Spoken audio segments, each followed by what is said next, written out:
The story begins in a live stream. The guy who was recording shows a giant insect appearing in front of him. Before he can react, a shadow leaps towards him as he screams. We then see several people gathering around a cell phone where the video is being played to debate its authenticity. In that university classroom, some question its veracity while others quickly label it as fake. It doesn't seem to make sense that insects of that size could exist in the first place. Among the comments, a boy laughs and hands his cell phone to Suchan, showing a post about a person with insect wings. Suchan lets out a light laugh and questions what's so special about insect wings. With green eyes, Jang Suchan is a 20-year-old university student. He returns the cell phone to its owner and then suggests that the girls want to go out for drinks, inviting his colleagues to join him. But before Suchan can get disappointed, his colleagues quickly show interest in the proposal. As you can see, he is a very popular student. With over 5,000 followers and constant A+ grades, he is always invited to drink and go on dates. And because of this, he arouses envy in many others. And in terms of social hierarchy, one could say he is at the top. Humans live in groups, like animals, like ants and bees. For all living things, there is a hierarchy.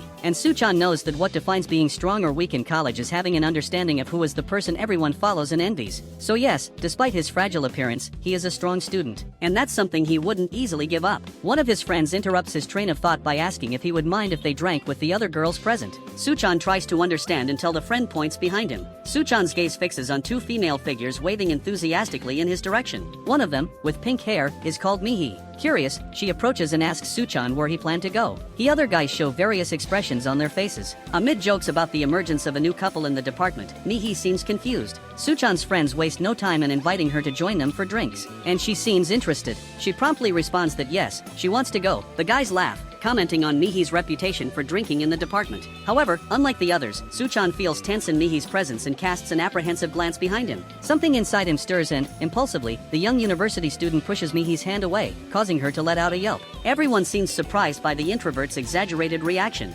questioning what went wrong. He apologizes, feeling a growing discomfort in his back under his clothes. At the same moment, he claims to not be feeling well and decides to go home. Although most of those present don't understand, one of them comments that Suchan has these strange moments from time to time. He makes up an excuse about having overexerted himself in wrestling practice and quickly walks away. Out on the street, Suchan lets out a grunt of frustration. He knows the wrestling excuse was weak and realizes he is running out of excuses. The truth is he has a secret he can't share with anyone. Walking down the street, he compares himself to the blonde guy who looks at the scenery expressionlessly. That boy was different at the beginning of the semester, being one of the popular ones among his peers. But everything changed because of his complex. He made the mistake of revealing it in public. One night, after drinking too much at a party, he had a severe allergic reaction to the alcohol or something like that. Embarrassed, he fled the party upon noticing the shocked expressions of his friends. Since then, he has lost confidence and has been wandering around depressed, not knowing what to do. Suchan admits that it's normal for people to keep secrets closely guarded. He is no exception. Revealing his complex would expose his greatest weakness. But why is he thinking about this now, when his social and academic life seems to be going well?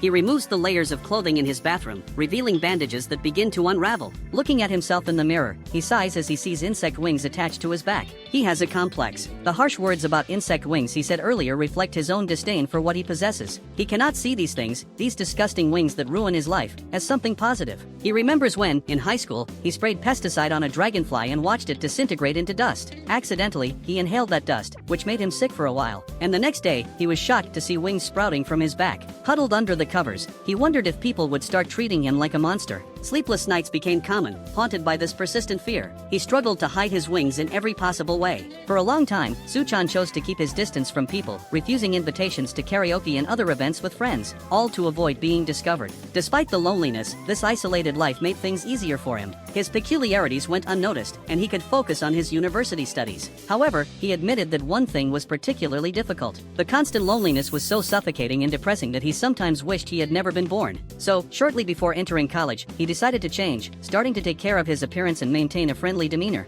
First, ignoring the discomfort, he found a way to hide the wings under his clothes. He gained confidence as he did this, and his bold change made him popular. He knew that confidence was the first requirement for success, and gradually, more people approached him. While Mihi asks for his number, he reflects on all these changes. But back to reality, a sense of revulsion washes over him at the thought that if people discover his wings, everything he has built will crumble. He turns on the faucet, wishing to have fun with Mihi, but his wings have to get in the way at that very moment. they always bother him. Suchan stretches, needing to release his wings from his clothes frequently to prevent them from becoming numb and causing pain. That's why he leaves. He doesn't want anyone to see this side of him, especially Mihi. But as he opens the bathroom door, he is surprised to find the girl standing there, gaping. Both scream, each for different reasons. Mihi blushes with embarrassment while Suchan feels a chill from the unexpected visit. He closes the door as Mihi asks why he is naked. Leaning against the inside of the bathroom door, he pants. It seems that, from her reaction, Mihi did not see his wings. Trembling, he asks what she is doing there, and she explains that the other guys gave her the address and sent her there. Suchan gets irritated and mentally curses his friends. Mihi, still outside, starts talking about the reason for his frequent absence. She is worried because he seems sick.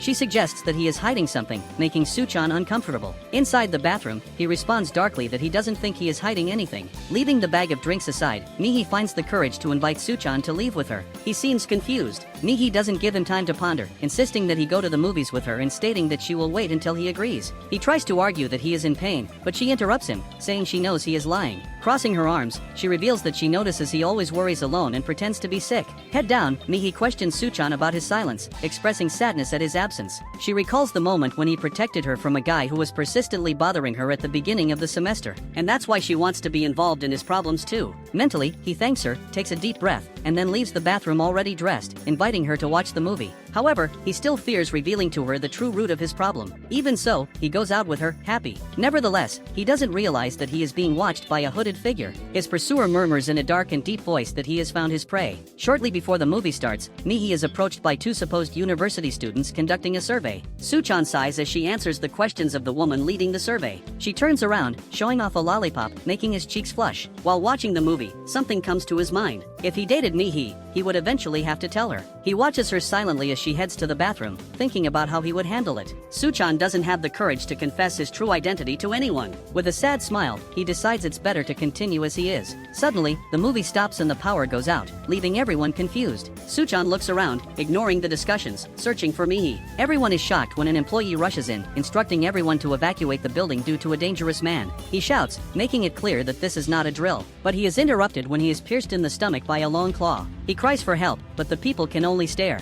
Everyone runs. Suchan stands up, as nervous as the others, and sees the employee's blood flowing. It was dangerous, and he knew he also needed to flee. But first, he needs to find Mihi, who is still in the bathroom. The hooded figure then says, in a threatening voice, that he has found his prey, staring at Suchan with drool dripping. He lunges towards Suchan, who turns desperately to flee. In a quick reflex, he widens his eyes and dives to the side. The man slashes everything around him. Suchan manages to avoid it by a hair, but he is intimidated to see that the man's hands are giant claws. The two stare at each other while Suchan tries to understand what is happening. The man proudly explains that he is looking at a monster. He approaches, assuming that Suchan has also inhaled the insect powder, the jungle juice. The university student freezes upon hearing that name and the mention of the insect powder. The memories return. The man laughs, saying that after the drug transformed him into this, he was able to sense a delicious scent. A scent he only felt when a carnivorous insect like him devoured another insect. Suchan runs in the opposite direction while the man enjoys his despair. Suddenly, he appears behind him, ready to attack. Suchan throws himself to the ground and slides, escaping the blow at the last moment. But in doing so, he comes face to face with Mihi, who calls out to him in concern. Moved, she explains that she left the bathroom looking for him but couldn't find him. The pursuer also fixes his eyes on the girl and describes her as his delicious meal. Suchan jumps up, begging Mihi to run.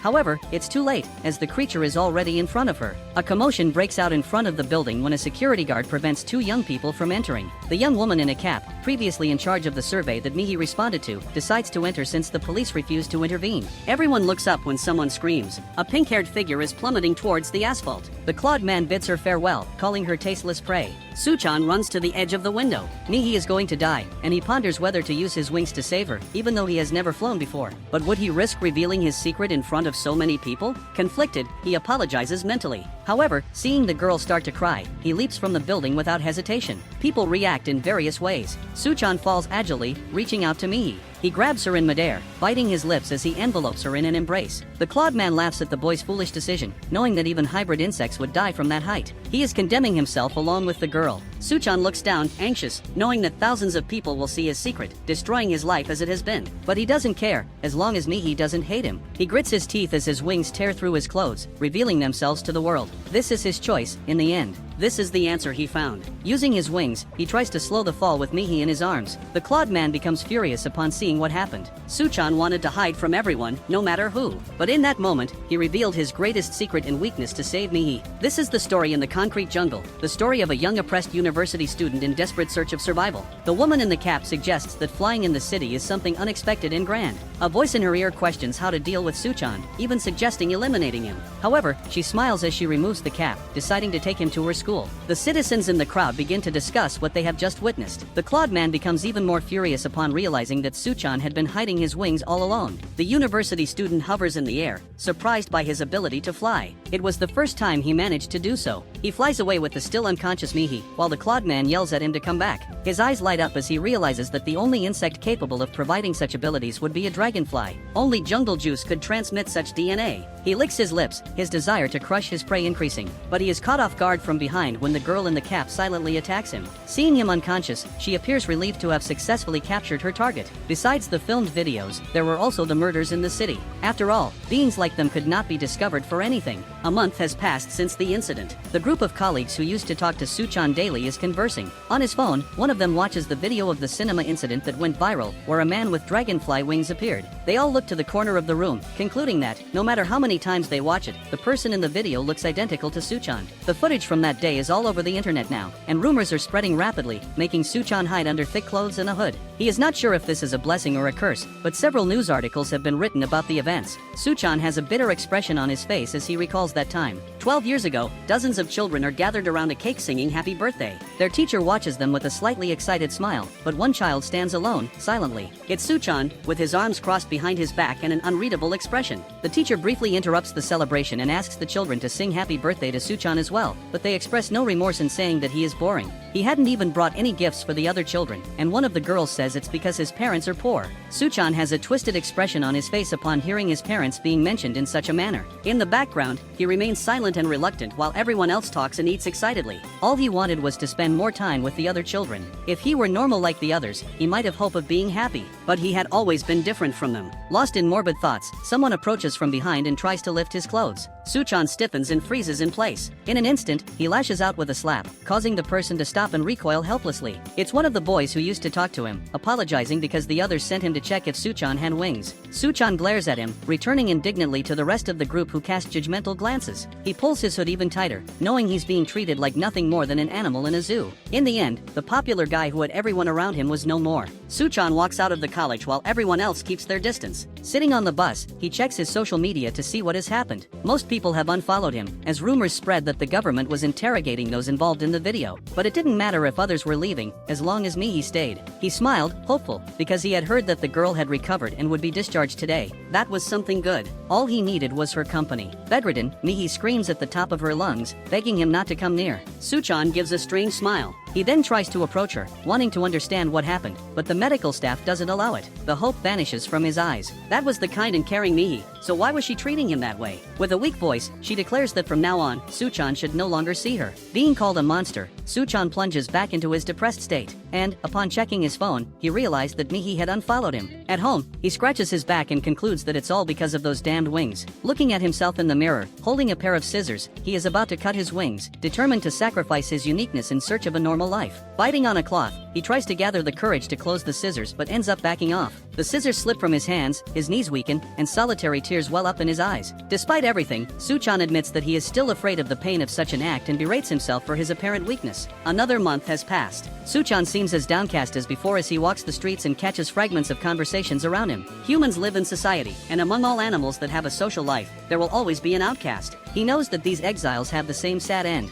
He places his foot on the balcony of a building. His final destination is death, just like many other outcasts, and he looks at the ground below from the immense building. Hesitant, he looks down, aware that this decision will make everything easier. He concludes that he no longer wants to suffer and resigns himself to his violent end. But he is interrupted when his wings tear his clothes and stop him in midair. He couldn't even die by falling of his own will. While consumed by sadness, a girl with pink streaks appears, saying she is envious. She says she would like to have his wings, leaving him shocked. Suchan looks at her, intrigued, wondering who she is. To his amazement, she is walking on the wall as if it were nothing, and declares that his idea of trying to jump off a building with wings is stupid. She takes off her cap, making Suchan apprehensive. On her head, 2 antennae stretch down, as she says there is a way to return to normal. Suchan feels a mix of happiness and perplexity that there is a way to return to normal. He also considers the possibility of her being a hybrid insect, based on the antennae, but soon the girl asks to talk inside the building. Inside the building, Suchan pins the girl against the wall, cornering her with one hand placed beside her. He grits his teeth and demands to know how to return to normal. The girl with antennae shrugs and says she has a condition. Putting the cap back on her head, she says that Suchan must go to her school and then a teacher will explain how the process works.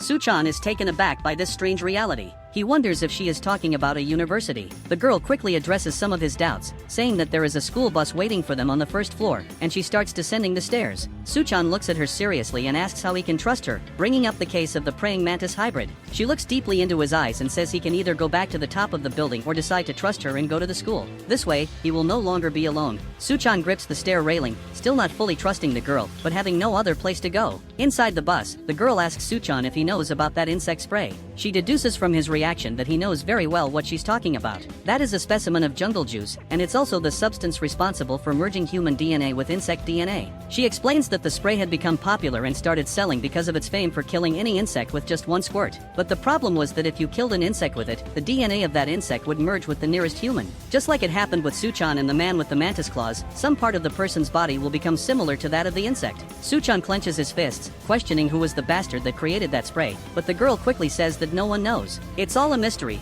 except that several people are exposed to it. Suchan grabs his phone, furious, trying to understand how no one knows about this. But the girl quickly explains that it's because they are hiding all the traces. Suchan asks the girl what she meant by we, but she says they have reached their destination. They get up and leave the bus. Suchan follows her and is surprised to see that they are still inside the tunnel. The girl quickly points out that the tunnels are built inside the mountains and presses a panel on the wall. A vast amount of light hits Suchan's face as the girl announces that they don't like to expose themselves to other people, choosing to live hidden. Suchan, once again, is astonished when the girl says that this is their campus city. He is greeted by a spectacular view of numerous gigantic and modern buildings amidst a mountain. That place is called Nest, the campus city. He enters the place, admitting he never imagined there would be something like that in the mountain. The boy falls silent when he sees that everyone there is like him. He becomes excited to discover that there are so many half-humans like himself and is hopeful about finding a way to be normal again. Inside one of the buildings, the man with the mantis claws is guided by a nest guard. He smells the dragonfly DNA and ends up being electrocuted halfway. But, licking his lips, he swallows the pain and says that Suchan and he will see each other again soon. Several insect hybrid people move around Suchan, using their abilities, and he wonders what this place is. The girl smiles at the amusing reactions and accompanies him. She confirms suspicions, saying they were all affected by the jungle juice. Nest, despite being called a university, is actually a place to protect people like them. The girl elaborates that Suchan won't be alone, and that he isn't the only one. Then, she bids farewell, saying she will report everything to the department office, as he is the only transfer student this semester. She then concludes by welcoming Suchan to Nest. Walking around the place, he still can't believe there was a school straight out of some kind of fantasy world, especially in Korea. He examines the body parts of people, noticing that they all indeed have insect parts like him but don't hesitate to expose them. His back bothers him a bit, but he ignores it when he comes across a middle-aged man sitting on a white stage, meditating. The man is covered in honey and explains to Suchan, even without being asked, that by offering honey, he can receive the creature's protein. Taking one of the creatures from his body, he says it's the circle of life and devours it. Suchan is incredulous and wonders if that man is some kind of Bear Grylls enthusiast to eat such things. He quickly establishes that no one is normal there and turns away. But the man lifts his clothes when Suchan least expects it, wanting to know what kind of insect the boy was. Suchan looks at him, disturbed, when the man sees his dragonfly wings. He flies backwards at an agile speed, retreating away from the old man. The man rises from where he was and makes some comments about Suchan's wings, defining them as great. Then he asks why he's trying to hide them. Suchan, once again, returns to his soulless gaze as he remembers Mihi's words. He covers the wings and says he's there to get rid of them,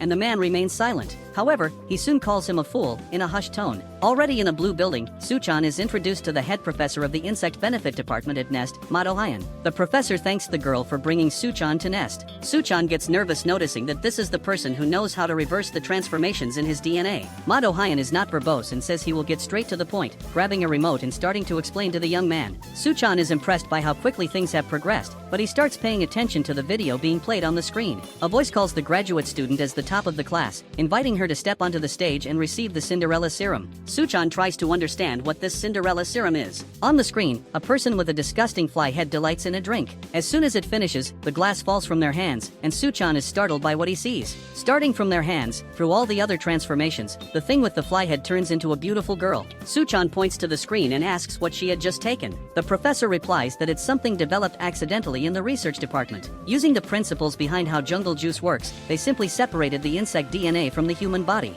The man shows a capped vial, where a blue liquid resides, and says that this is the medicine that brings people back to what they were before, the so-called Cinderella Serum. Suchan understands that it's the cure and asks if it would really be able to make him normal again. But as he's about to ask the professor for help, he's interrupted by the man, who says he can't hand over the serum. In the end, synthesizing the Cinderella Serum is complicated due to the circumstances, and therefore, the stock is limited. The professor says it's impossible to return everyone to normal, so if he wants, he must enroll in the academy and graduate as the best in his department. The Cinderella Serum is only made available to the top students who contribute significantly to the academy, like the fly girl in the video they just watched. Suchan is in a dilemma for a second when asked what he will do. He and the girl are seen walking across the campus, discussing what he will do. She assures him that he doesn't need to rush, and that the choice is his whether to enroll in the academy or just live there. Turning back, she expresses that becoming the top student will be quite difficult, but Suchan has already made his decision. Pulling out glasses, he says he needs credits and will get them on his own. A few hours later, in front of the lecture hall, a series of people are gathered. It's class registration day. Suchan feels somewhat disconnected amidst all those people. The girl had helped him immensely. She handed him a nest guide, explaining that all essential classes are predetermined and that all Suchan has to do is choose from 3 different classes. He flips through the guide and wonders what's wrong with the available courses. The boy concludes that the only class that seems good, and where more than half of the students got an A grade, is called Unraveling Nest Defense, taught by Professor Mado Hyan. Closing the notebook, Suchan makes up his mind and shows a determined look. But soon he realizes that everyone is there to register for classes. Normally, Suchan would go to a PC cafe to register for classes, but he doesn't know how to register for nest classes. Then, a silver-haired girl passes right in front of him holding the neck of a young man with reddish hair. Suchan turns to the side, not understanding what's happening, as the woman delivers several blows to the guy trapped in her hands. The silver-haired girl shouts at the young man on the ground that he shouldn't have shown up there again. She takes a kick to the leg when he calls her a psychopath. Suchan finds it all ridiculous and decides to walk away. A voice tells Suchan not to feel scared. Then, the girl in the cap walks past him, warning that he'll see many more things like that around there. The two involved in the fight are lifted by the collar against their will, unable to even retaliate. Then, they're ruthlessly thrown in opposite directions. Suchan sees the antennas and immediately recognizes to whom they belong. Both the boy and the girl land roughly on the hall floor and wonder who was responsible for assaulting them like that. But as they lift their heads to see, they're surprised to find that it was none other than the class representative herself, Park Ji-ne. Suchan swallows hard at the idea of being in the same class as the representative, wondering if everything will be okay. He sits at a classroom computer, relieved not to be late. Behind him, the 3 responsible for the earlier commotion bicker, and he feels like his dream of having a normal high school life won't come true. But Suchan quickly focuses on completing the course registration. He knows that the most important thing is not to mess up his routine or forget about important classes, and that's why he needs to take Professor Mado Hyan's course at any cost. Mado Hyan looks out at the nest through his office window when he's greeted by someone. It's the white-haired and bearded man who had greeted Suchan earlier, the head professor of the nest's insect benefit department, Ji. He approaches Mado Hyan, saying he heard about a transfer student. Then he asks what he thinks of the boy. Ji responds with a laugh, saying there was no chance of that happening. Suchan looks helpless as everyone rushes out of the classroom without hesitation as soon as course registration begins. He rises from his seat and tries to understand where everyone is going, shaking his head from side to side. Ji then says that's how registration works in the nest. The individual must use their head to try to win before anything else because only the strongest survive in the jungle. Suchan leans against the edge of the classroom window, trying to understand where everyone is going in a sudden frenzy. A warning beep goes off in his head as he thinks this must be related to the enrollment process. Still, he can't help but entertain the possibility that everyone has gone mad all at once when a small figure approaches him. Asking if he's the transfer student, the person remarks that it seems he hasn't had time to listen to the explanations. It's a small boy, chatting with Suchan. As they both walk through the forest surrounding the nest buildings, he explained that unlike standard procedures, students have to find the professor, who is hidden somewhere, to enroll in classes. The professor in question gives USB drives to the first 16 students who find him, and only when the USB drive is inserted into the notebook in the classroom can the student enroll. Suchan gets agitated agitated, saying now is not the time for trivial conversations, and the little boy asks if he has already decided which professor he will choose. He promptly replies yes, and that he will have classes with Professor Ma, stating that his goal is to become one of the top students. The little boy smiles, impressed by the determination. They then part ways and take different paths to find their respective professors. Suchan, however, questions himself on how he will find the professor, considering he's late compared to the others. He realizes it would help to know where everyone else went, and sets out to find a high point. Looking at his back, he takes off his overcoat and exposes his wings, ready to fly. Already above the forest, he sharpens his vision so he can see where the others are going, devising a plan to achieve his goal. Several flags are scattered in various parts of the forest, indicating where the professors will be. Upon hearing a thud, Suchan looks down and sees two students in combat. The scene repeats in several different places, with people fighting in groups or alone. He soon discovers that enrollment in classes is the reason. Wasting no time, Suchan heads to one of the flags in search of Professor Mado Hyan. On a high peak, Mado Hyan is sitting reading a book and drinking tea. Suchan lands violently next to him, catching his attention. Despite flying too fast to keep his eyes open, Suchan is glad his assumption was correct. The direction everyone was going, there could only be one professor worth all this competition in the nest. Mado Hyan expresses that Suchan is on the right track to secure one of the necessary USB drives to enroll in his classes. With an innocent smile, he receives the last available USB drive from the professor. He explains to the boy that all that's left now is to insert the device into the computer, but that he must be careful not to trigger any security mechanism. Radiant, Suchan turns in front of several other students and recognizes that he has taken a significant step toward his goal. Mado Hyan picks up a device after distributing all the USB drives and presses a button, causing all the students' phones, including Suchan's, to vibrate simultaneously. Suchan turns on his phone, still skeptical, only to see that the content of what he just received is a hit list of the USB drive holders of the classes, where his face is stamped as a priority. On the other side of the forest, Junji is lying relaxed and ignoring the students fighting behind him, showing more interest in Suchan's complicated situation. Park Hye-jin is amazed to realize that the transfer student managed to obtain the USB drive from Professor Mado Hyan, something that seemed impossible. All the students seem excited as they look at the message, and several figures gather around, preparing. Suchan looks to the side, only to receive a powerful punch that forces him to crouch. The tree behind him is thrown to the other side when a long-horned beetle hybrid emerges snorting, and Suchan is both ecstatic and scared at the same time. He jumps downhill, still trying to understand why they are picking a fight with him so suddenly. However, the boy is surprised by another hybrid, this time possessing the lethal abilities of a whip spider. Suchan then spins and struggles to avoid being hit by any of the incessantly delivered blows in his direction, now aware that all this is because of the USB drive.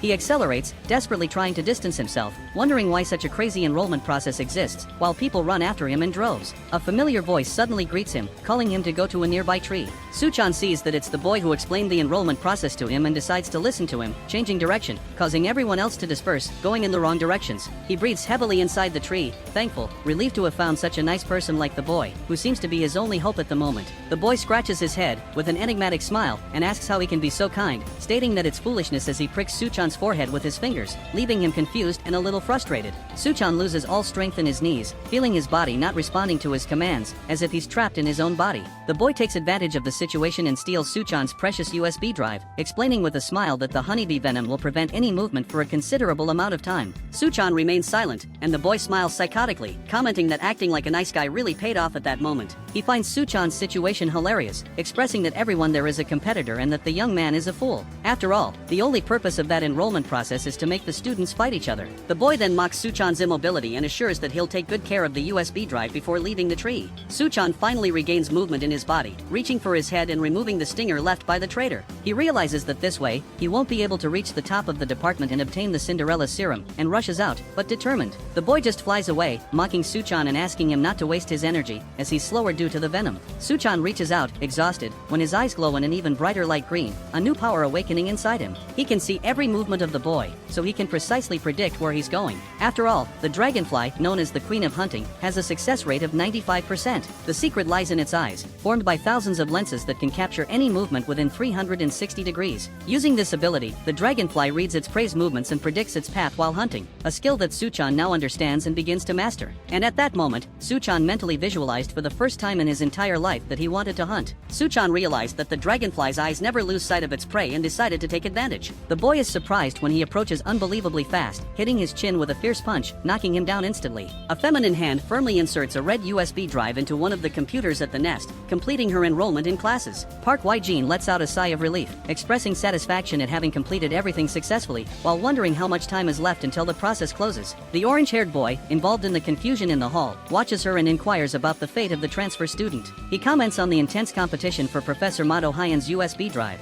emphasizing that failing to enroll within the deadline automatically puts one on the waiting list. Park Hye-jin rests her head on her hand, reflecting and stating that he will have to dedicate himself intensely to achieve his goal. Suchan lands a precise blow to the chin of the B-skilled boy, causing him to release the USB drive. He distances himself from his opponent, trying to understand how the USB drive ended up in that state. Accelerating towards the ground, Suchan reaches out to grab the USB drive, plummeting towards the forest. But before his fingers can grasp the object, a girl leaps high, proclaiming that it's a wonderful gift. She speeds off in the opposite direction, leaving Suchan behind, expressing her determination to make good use of the USB drive. Suchan begins to head towards her, but hesitates upon noticing the boy who had stolen his USB drive still in free fall, about to collide with the ground. Watching him unconscious with a single punch, Suchan finds it ridiculous. However, helping him would mean losing his USB drive. Yet, Suchan's moral convictions speak louder, and he takes off with the boy in his arms, turning back to declare that he can't simply ignore it. He's not an animal, he's a human being. Carrying the boy with him, he flies away, leaving him lying under a tree. In the end, this choice cost him the chance to pursue the thief,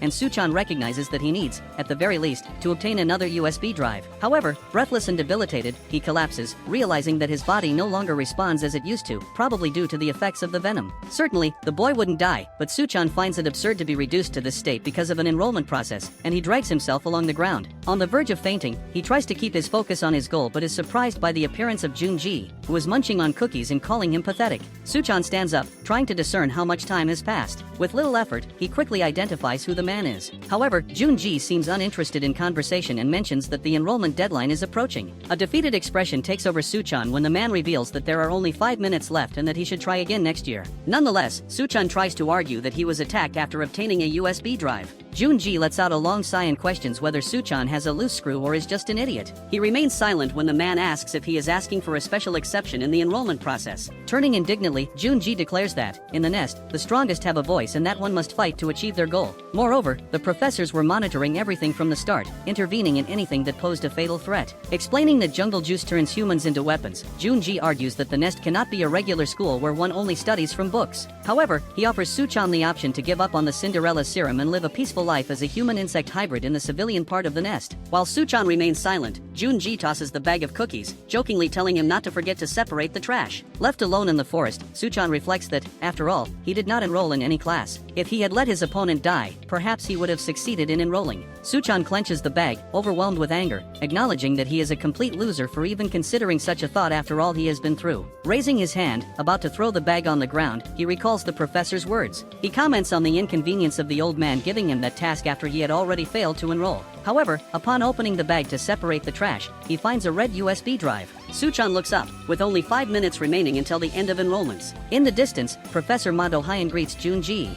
Impressed by the direct delivery of the USB drive, Mado Hyan observes Suchan with admiration, especially considering that Junji apparently despises him. Junji mentions a popular saying, "Keep your friends close and your enemies closer." Closing his eyes, Suchan speeds through the forest, aware that time is running out. The fear of failing the landing haunts his thoughts as he increases his speed, pondering the necessity of keeping his eyes open. Suddenly, a brilliant idea pops into his mind, and he stops abruptly, pulling out his pair of glasses. Putting them on, he gains protection from dust and wind, allowing for even greater acceleration. Several individuals gather in front of the school, conspiring about the best strategy to steal USB drives from their potential targets. Spotting someone approaching, they prepare to act, confident that the wait will be worth it. But before they can react, the individual speeds past them like lightning. Surprised and frustrated, they decide to follow the target to the classroom, willing to break the rules to achieve their goal. As they run, they are surprised by the boy with orange hair, delivering a series of kicks that knock them down mercilessly. Stunned, they question the identity of their adversary. As they lift their heads, they see the class representative, Park Hye-jin, accompanied by Chun Do-hwa and Cha Hae-sung, two influential first years. Park Hye-jin received a message from Professor Junji, tasking her with assisting the transfer student. A smile of satisfaction lights up her face as she considers what Suchan might have done to catch the professor's attention in that way. Suchan bursts through the classroom window, covered in sweat. He rushes to a computer still turned on and inserts his USB drive, filling in the information with cheeks puffed from tension. Pressing the keys firmly, he watches with relief as his enrollment is confirmed for the Insect Practical Combat class. The boy, speechless, examines the messages on the screen before stretching, grateful that everything worked out in the end. As he tries to steady his breathing, still immersed in thoughts about his quest for excellence, the computer emits a notification sound. Intrigued, Suchan directs his gaze to the screen. He gets up from the chair upon receiving the news that the orientation will begin soon and heads to the main classroom, wondering if there will be more planned for that day. On the way, Suchan is stopped by ant guards. They push him back and say that it is a restricted area that only NEST students and teachers can enter. Suchan tries to argue, saying that he is one of the students, but as soon as the guards ask him for his student ID, the boy freezes. Fortunately, the class representative Park Ji-ne appears suddenly and helps Suchan out of his predicament, showing his ID and saying that it had just been issued. The two then proceed along the same path, and Suchan is surprised to find out that the representative is in his class. The girl then comforts Suchan, telling him not to be sad about his situation, even though Professor Mado Hyan's classes are more appropriate for him, hinting that he might not be able to become the top student in the department. But Suchan counters by saying that he has not given up yet. Park Ji-ne looks at him, impressed, and murmurs quietly that he is unexpectedly courageous. The representative leads Suchan to the auditorium, and as soon as they enter, he is promptly recognized by everyone, especially by a girl who calls him Dragonfly Guy. Surprised, she expresses disbelief that they are in the same room. Soon, Suchan becomes the center of attention, with some mentioning his YouTube video, others highlighting his good looks, and the rest surprised to be in the presence of a celebrity. Suchan is astonished to realize that everyone there already knew what he had done. One of the guys in the auditorium raises his voice above the others, asking if Suchan is crazy for showing his wings in public so blatantly. Suchan recognizes the guy as the scary one who was fighting in front of the school. He continues his speech, sharing their suffering along with the representative to divert the public's attention for an entire month and their efforts to prevent Suchan from being captured by government scientists. The representative intervenes, defending Suchan and asking him to ignore the troublemaker. She expresses solidarity, stating that everyone understands his actions since he acted only to save someone. Additionally, she emphasizes that she would do the same and encourages Suchan to take pride in his actions. The word kind comes to his mind when he thinks of her, and before he can express his gratitude, the representative has to leave because she has an important task for her professor. Faced with this, Suchan simply accepts it without any apparent reaction. The bully becomes annoyed with the representative's actions and turns around when someone touches his shoulder. He insinuates that the representative is siding with Suchan because he is a transfer student. However, something approaches from behind him, an imposing man who had recently appeared. He glances briefly before smashing the bully's head against the table, leaving it stained with blood. With a commanding presence, the man greets the others as his colleagues. He explains that he was about to say something important but found it boring. Then, he addresses the issue directly, asking the students to lend him the position of top student while people dressed like him enter the room with bats. The others express dissatisfaction but are too frightened to counter the bully's declarations, who states that he is extremely interested in the Cinderella Serum. He then proposes confiscating all the IDs so that he can be the only student this term, declaring himself a genius behind this simple but effective plan. Suchan reacts indignantly, clenching his fists and shouting against the complete idiocy of the situation. Without hesitation, he flies towards the bully, determined not to surrender his ID. However, his adversary only laughs, mocking the attempt of a flying insect launching itself at him. Then, one of his henchmen hits Suchan on the head with a bat, and he is enveloped by a flash of light before waking up in an unknown place. Waking up with a throbbing head and somewhat disoriented, Suchan is surprised to find himself in the Nest's medical facility. The representative, while storing the medications used for the dressings, explains that after completing the task assigned by the professor, she returned to the auditorium and found Suchan and the bully fallen and bloodied.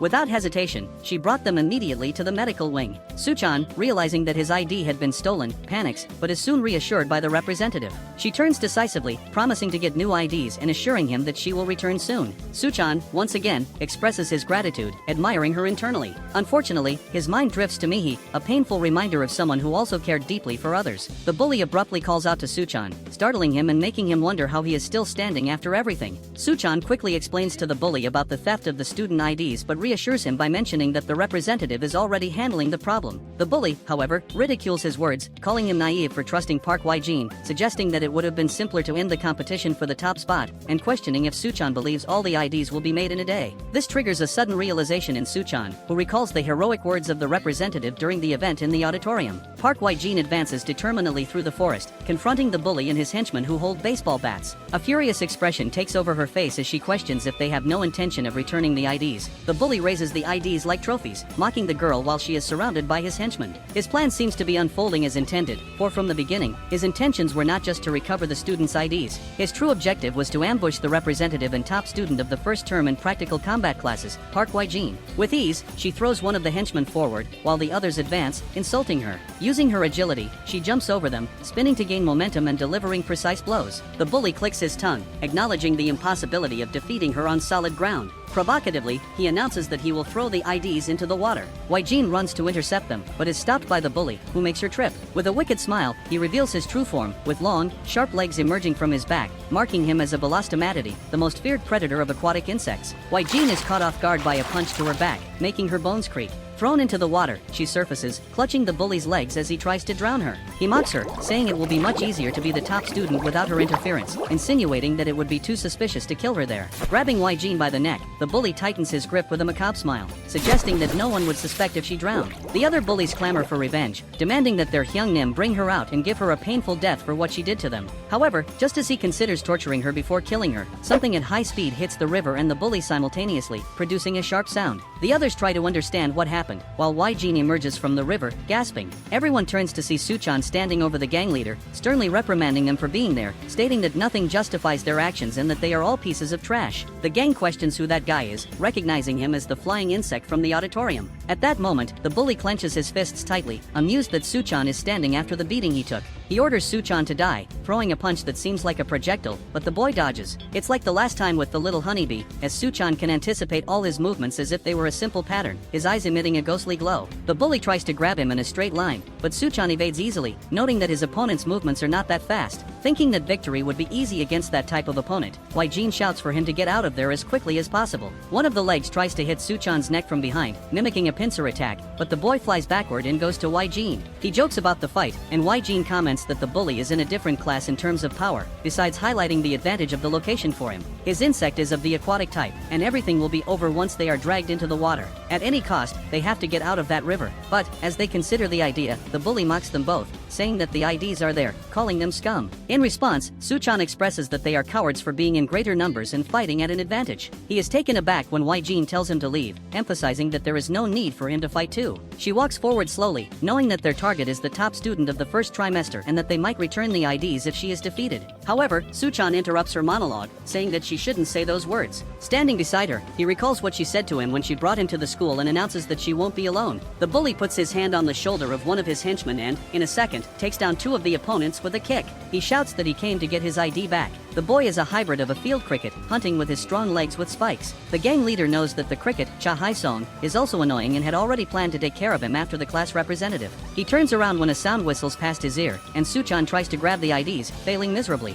With his sharp legs, he slashes upwards, but Suchan gains space and asks who made a mistake. He maneuvers in the air in various different ways around the bully, elucidating that he just needs to avoid being caught while striving to retrieve the IDs. The bully realizes that Suchan's movements are no longer just in a straight line and considers that it might be because he has more space. As he watches Suchan regain momentum, he tries to understand how his opponent can fly so efficiently. Suchan flies straight towards the bully but veers off at the last second, passing through the attacks and aiming for the IDs. What the bully didn't expect was that Suchan would use all his dragonfly speed to hit him with all possible force. The bully is slightly pushed back when Suchan's punch inadvertently breaks through his defenses. Suchan shouts that their differences don't matter, as that should have been enough. But to his surprise, the bully doesn't even fall and counterattacks without thinking. However, he notices that the damage was halved due to the water environment, and the bully asks if there is any reason for what they are doing. He looks around and down at the ground, realizing he is surrounded, and tries to buy time by saying it would be better for everyone to resolve the situation with a friendly and peaceful dialogue. Something moves underwater behind Gi Junho. A henchman with green hair grabs her in a chokehold, but she knocks him out with a shoulder movement. The dilemma was that his intention was to buy time for the bully to reach Gi Junho, and she only realizes this when he shouts that everything will be resolved once he kills her. Luckily, Suchan grabs the bully by the legs, lifting him into the air before he can hit Gi Junho. Spinning with the bully in his hands, Suchan boldly proclaims that they are no longer in the adversary's territory but in his. The bully is hurled to the ground, hitting his head and passing out as Suchan asserts that his methods are flawed. He takes back the IDs and expresses that if you become a human who isn't even worthy of being an insect, then the efforts are meaningless in the end.